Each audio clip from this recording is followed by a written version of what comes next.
Yeah, in answer to your question, yeah, it's okay to record this conversation. Obviously, it's not a sermon, but I should probably still, I think it'd be a good idea to just say that I can't give permission to promulgate or publish this just because those are the kind of restrictions I'm living under. How do we prevent ourselves from being scandalized by things? Let me talk about that, and I want to turn to another topic related in a second. Look, with scandal, there's scandal offered and scandal taken.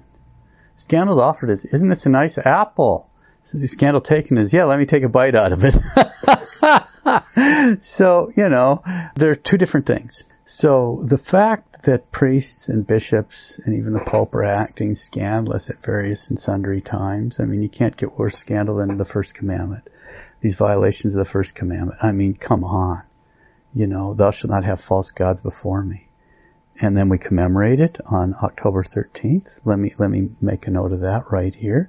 On October 13th, we had the spectacle of seeing the Vatican issue these 10-euro coins, official coins, with one that has that pagan goddess that's pregnant, and the other one with St. Peter welcome the immigrants. Well, as far as I'm concerned, those are symbolic warnings too. It's October 13th, so we can make a relationship to that in Fatima. It doesn't take any stretch, and I'm not going to develop this much, but just to point out, it seems to me that symbolically you're seeing a new religion coming into birth, being given birth to it.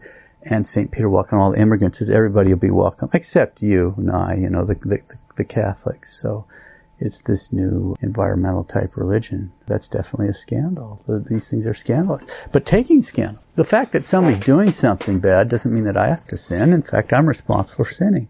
So if I'm driving down the street and there's some girl dressed in the Hey Sailor thing, that's working a street corner, I say a prayer for her, but I'm not going to keep looking. The St. Francis de Sales says there's many things you can't help seeing, but you can help looking in that department. So it's scandalous what's going on there, but I don't have to take scandal from it. No, and if I did, or any guy did, why, then it'd be his fault. And it's the same with the priests and the bishops. It's not particularly surprising that priests fall, or it shouldn't be.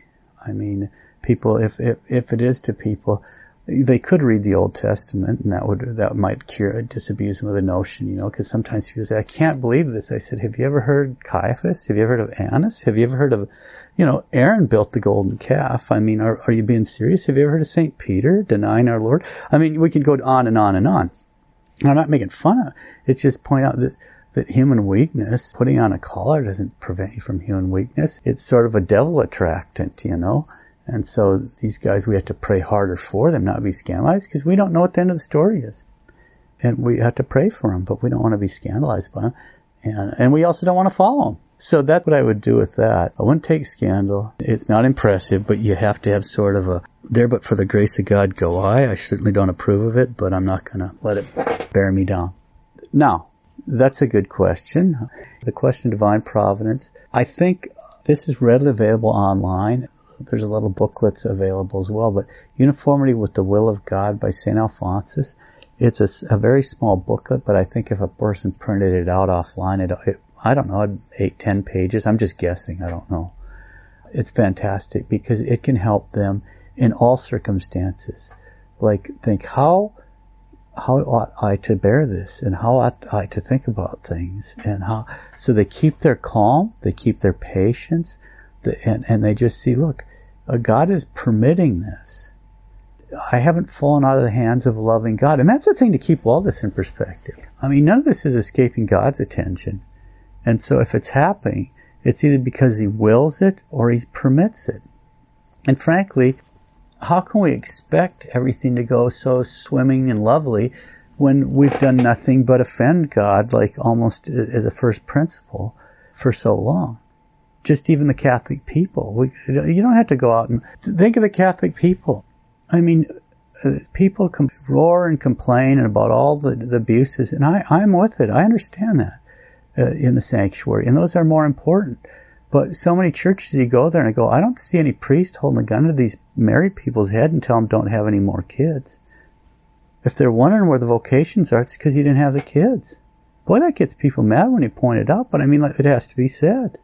I don't see a priest holding a gun to people's head and saying, get married, get divorced, get married, get divorced, get these annulments, I mean, and certainly there are real annulments. I wouldn't deny that. And certainly marriages are going to break up in a society like ours. So I'm not making fun of anybody. My heart goes out to them. But I'm pointing out that it's on both sides of the altar rail in the church.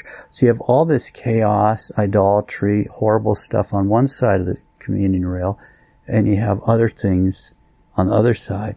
And the whole package deal, I want to say that, because the whole package deal is nobody gets dealt out. There's not like, oh, we're good as a group. We good, they bad, if that makes sense.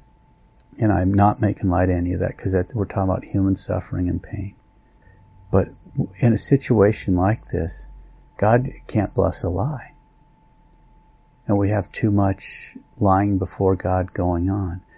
We have things, so to just move away from the things I just said, but just seriously, in most churches, how long is a confession line?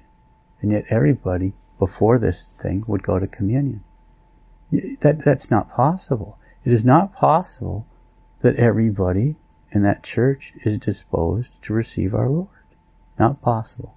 The priests aren't warning the people. Everybody goes to communion. They squawk about these politicians, and rightly so. And rightly so. But I mean, they're no different than anybody else. Any soul is precious in the eyes of the Lord. And they haven't been looked after. So after a while, it's kind of like everybody out of the pool. One can see why we're being permitted to go through these times. It's a big sifting out.